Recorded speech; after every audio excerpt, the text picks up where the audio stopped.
বিসমিল্লাহির রহমানির রহিম। হে সমস্ত জগতবাসী, আজ আমি শামীম আলী চিশতি আপনাদের সামনে যে আলোচনাটি নিয়ে হাজির হলাম, সে আলোচনাটি হলো যে এই পৃথিবীতে আউলিয়া বড় না ফকির বড়। ফকির আর আউলিয়া, এই দুইটা বিষয় নিয়ে আপনাদের সামনে আজকে আলোচনা করব।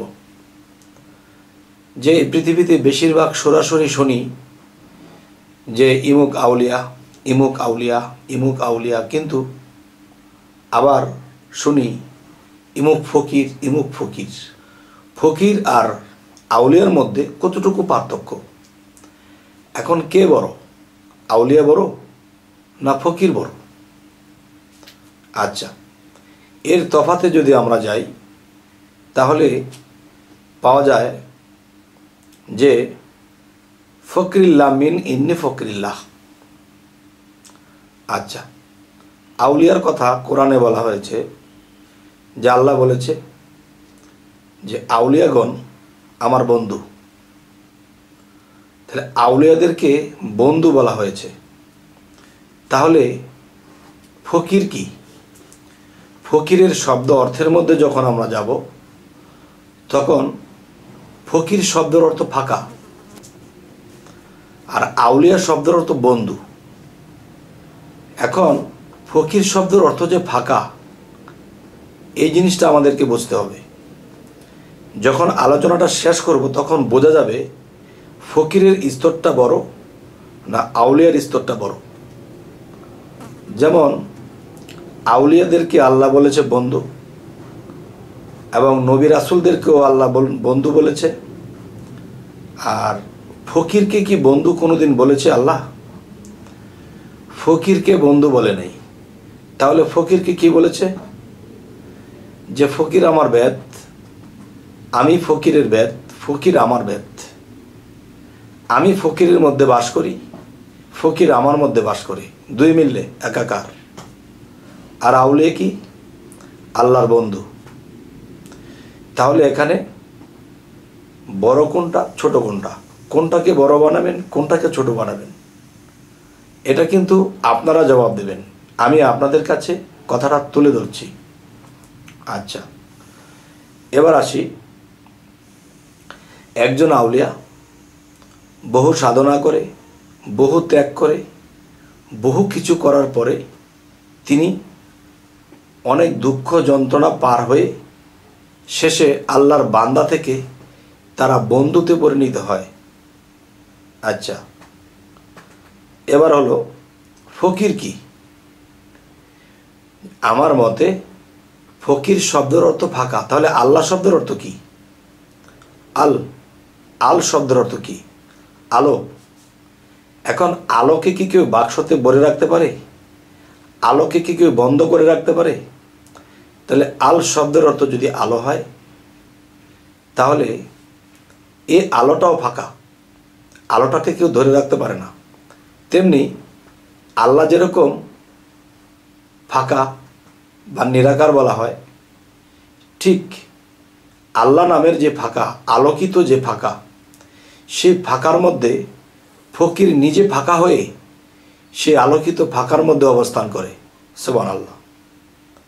আচ্ছা, তাহলে ফকিরের ফাঁকা আর আল্লাহ নামের যে ফাঁকা, দুটা কিন্তু এক জিনিস নয়। যেমন একজন ফকির কি করেছে? পৃথিবীর মায়া ত্যাগ করেছে, ইমুকের মায়া ত্যাগ করেছে, সন্তানের মায়া ত্যাগ করেছে, স্ত্রীর মায়া ত্যাগ করেছে। তার মানে এই অন্তরটাকে সে ফাঁকা করে দিয়েছে। এই অন্তরটা যখন ফাঁকা করে দিয়েছে, কালকে সে কোত্থেকে খাবে এই চিন্তা তার নাই, রাতে সে কোথায় ঘুমাবে এই চিন্তাও তার নাই। আল্লাহ যখন যেভাবে রাখে সেভাবেই। আচ্ছা, তাহলে অন্তরের থেকে সমস্ত কিছু যখন বের করে দেওয়া হয়েছে, তখন কিন্তু সে ফকির নিজে ফাঁকা হয়ে গেছে, তার আল্লাহ ব্যতীত আর কেউ অবশিষ্ট নেই।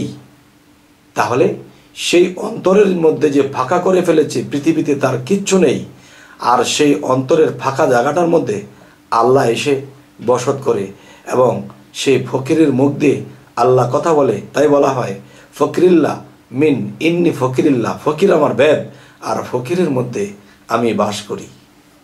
এই কথা আল্লাহ বলেছে। আর বন্ধু কি? যে আমি একজন আর আমার বন্ধু আরেকজন। তার মানে যে এখান থেকে আমি দাঁড়িয়ে আছি আর আমার পাশে আরেকজন দাঁড়িয়ে আছে, আমি তার বন্ধু, সে আমার বন্ধু। তাহলে দুইজনের মধ্যে আলাদা আলাদা বিষয় আছে। আর ফকিরের কথা বলতে গেলে যে ফকির সমস্ত দিক দিয়ে যখন সে ফাঁকা হয়ে গেছে, সেই অন্তরের ফাঁকার মধ্যে আল্লাহ বসে গেছে, তখন কি হলো? দুয়ে মিলে একাকার হলো। কোনটা ফকির, কোনটা আল্লাহ, এটা আপনারা আমাকে বের করে দিবেন। যে এই পৃথিবীতে যারা সমস্ত কিছু অন্তর থেকে ত্যাগ করে দিয়েছে, তারা ফাঁকা হয়ে গেছে, ফকির হয়ে গেছে। তবে এটা মনে করবেন না যারা এই পৃথিবীতে ভিক্ষা করে খায়, যারা মিসকিন, তাদেরকে মিসকিন বলা যায়। আর মূলত ফকির যারা, তারা কখনো ভিক্ষা চায় না। সে জায়গায় বসে থাকবে এবং তার জায়গাতে তার খাদ্য আসবে, তার কি দরকার সে বসা অবস্থায় সে পাবে। তাই একটি কথা বলা আছে, আরেফিন লোক 2 আঙ্গুলের ফাঁকা দিয়া সারা বিশ্বকে দেখতে পায়। আরেফিন যারা সাধক, সাধনা করতে করতে নিজেকে আয়না বানিয়েছে, আর সে আয়নার ফাঁকে সমস্ত কিছু দেখে। তবে হে সমস্ত জগতবাসী, যে ফকির তো বলা হয়, ইমুক ফকির উমুক ফকির, কিন্তু ফকিরের যে গুণ, আল্লাহর যদি গুণ থাকে, মহা গুণ 10টা, তাহলে একজন ফকিরের 3টা বা 4টা গুণ থাকতে হবে। তাহলে সেই 10 গুণ মিলে এখানে পূর্ণ হয়।